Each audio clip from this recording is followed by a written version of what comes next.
Welcome to day 3 of 45 days challenge.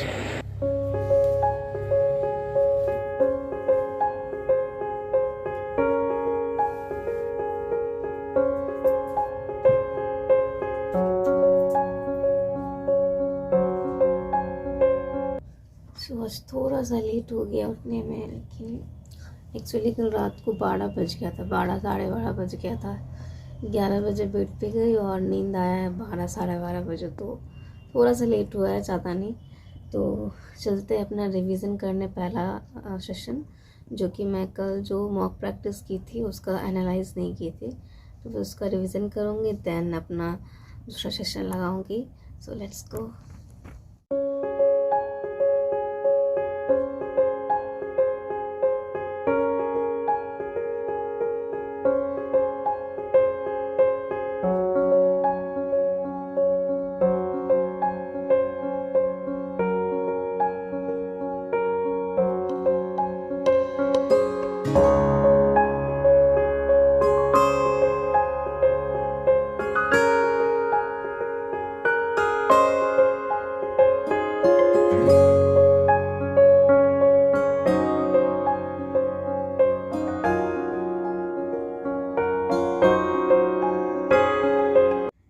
आधे एक घंटे का रिवीजन करने के बाद गई थी थोड़ा घर की सफाई करने, और मोबाइल चार्ज में तब से लगाई हुई हूँ, लेकिन चार्जिंग मेरा ले नहीं रहा है और बहुत ज़्यादा टेंशन हो रहा है, क्योंकि विदाउट मोबाइल मेरा कोई काम होता नहीं है।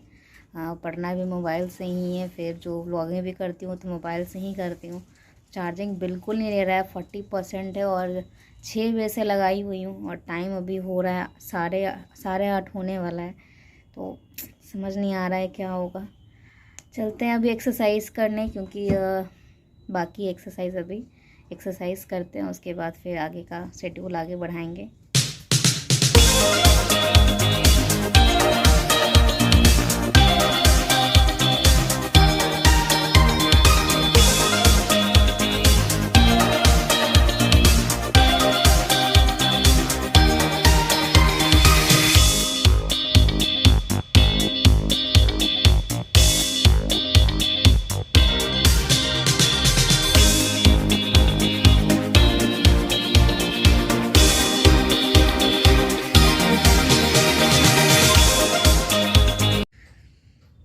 आज नहाई नहीं हूँ, एक्सरसाइज करने के बाद ऐसे ही ब्रश करके ब्रेकफास्ट करने बैठ गई हूँ। और आज का मेरा ब्रेकफास्ट देखिए आप, इसको बोलते हैं पिट्ठा, हम लोग पिट्ठा ही बोलते हैं, और इसमें फिलिंग किया गया है, यू कैन सी, नारियल, किशमिश, बादाम एंड गुड़।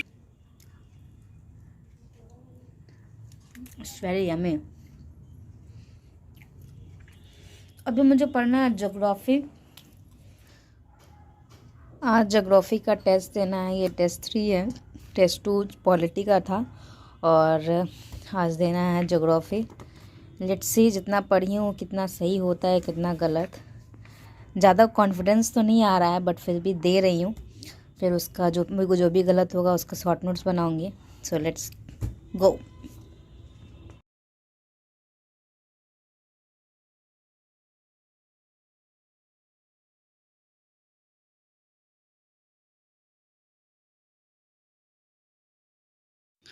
टेस्ट दिए तो थे, बट रिवीज़न की बहुत ज़्यादा ज़रूरत है, क्योंकि बहुत कम मार्क्स आ रहा है। मतलब लग ही नहीं रहा है कि 2 साल से मैं प्रिपरेशन कर रही हूँ, टू बी वेरी ऑनेस्ट। मतलब मुझे कभी कभी समझ में नहीं आ रहा है मैं जो पढ़ रही हूँ मैं सही ट्रैक पे जा रही हूँ या नहीं, क्योंकि मार्क्स बहुत ज़्यादा डल आ रहा है। बट मैं फिर भी कोशिश कर रही हूँ। अब ज़्यादातर मेरा रिवीज़न पे ज़्यादा फोकस रहेगा रैदर दैन कि मैं बुक पढ़ूँ। दोपहर में जाना था मार्केट, तो दीदी के साथ गई थी।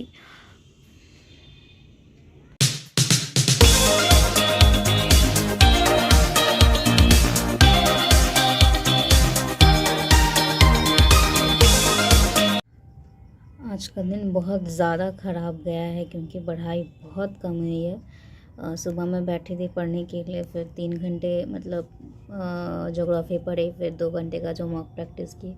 उसके बाद मैं 2 बजे मार्केट गई हूँ, सामान लाना था, मार्केट गई हूँ, फिर वहीं से वहीं पढ़ाने गई। फिर वहाँ से आई तो दूध लाने गए। मतलब काफ़ी टाइम चला गया है और टाइम अभी हो रहा है 6:30 अभी हो रहा है, यानी कि मेरा पूरा दिन बहुत ही बकवास गया है, मैं क्या बताऊँ। और क्या कर सकते हैं, आज का मतलब जो भी रूटीन था वो रूटीन बिगड़ा है।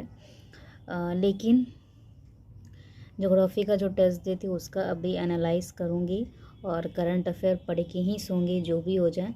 तो इतना तो करना है। फिर कल मॉर्निंग में थोड़ी जल्दी उठूँगी ताकि कल आज वाला पढ़ाई कल मैनेज हो सके। सो होता है, कोई कोई दिन ऐसा जाता है, तो मैनेज करना हमारे हाथ में है, तो लेट्स डू इट। एक बात ना हमेशा याद रखिए, जो टाइम है ना बहुत ज़्यादा कीमती है। अगर आप पढ़ाई के वक्त भी अगर हम एक होता नहीं कि जो हमारा पढ़ाई का टाइमिंग है, अगर उस टाइम में भी अगर हम पढ़ नहीं रहे हैं, कुछ और काम कर रहे हैं, तो ये हमारे लिए बहुत गलत चीज़ है। क्योंकि 1 घंटे बाद क्या होगा ना, ये हमें पता नहीं होता है। इसलिए जो पढ़ाई का टाइमिंग जो हमने सेट किया है, एटलीस्ट उस टाइम में हम अपना 100% दे पाएँ, वो हमें हमेशा कोशिश करते रहनी चाहिए। क्योंकि मुझे बाद में कभी कभी होता है ना कि बाद में रियलाइज़ होता है कि ये टाइम यार चला गया, काश उस टाइम थोड़ा ज़्यादा एफ़र्ट डाल दिए होते हैं। तो ये चीज़ चलते रहता है and time is very important. क्योंकि अक्सर समय बीतने के बाद ही हमें उसकी अहमियत समझ में आती है। तो इट्स बेटर कि हम पहले ही उसकी वैल्यू समझ लें और अपने लाइफ में जो अचीव करना चाहते हैं वो जल्द से जल्द कर पाएँ। क्योंकि डे बाय डे फैमिली का जो उम्मीदें होती है वो डे बाय डे बढ़ते जाता है, तो उस उम्मीद पे खरे उतरना हम लोगों की रिस्पॉन्सिबिलिटी है। सो बस यही कहना था आज। एंड वीडियो अच्छा लगा हो तो प्लीज़ लाइक करें, शेयर करें, चैनल पे नए हैं तो चैनल को सब्सक्राइब करें। And thank you for your watching and support. Good bye.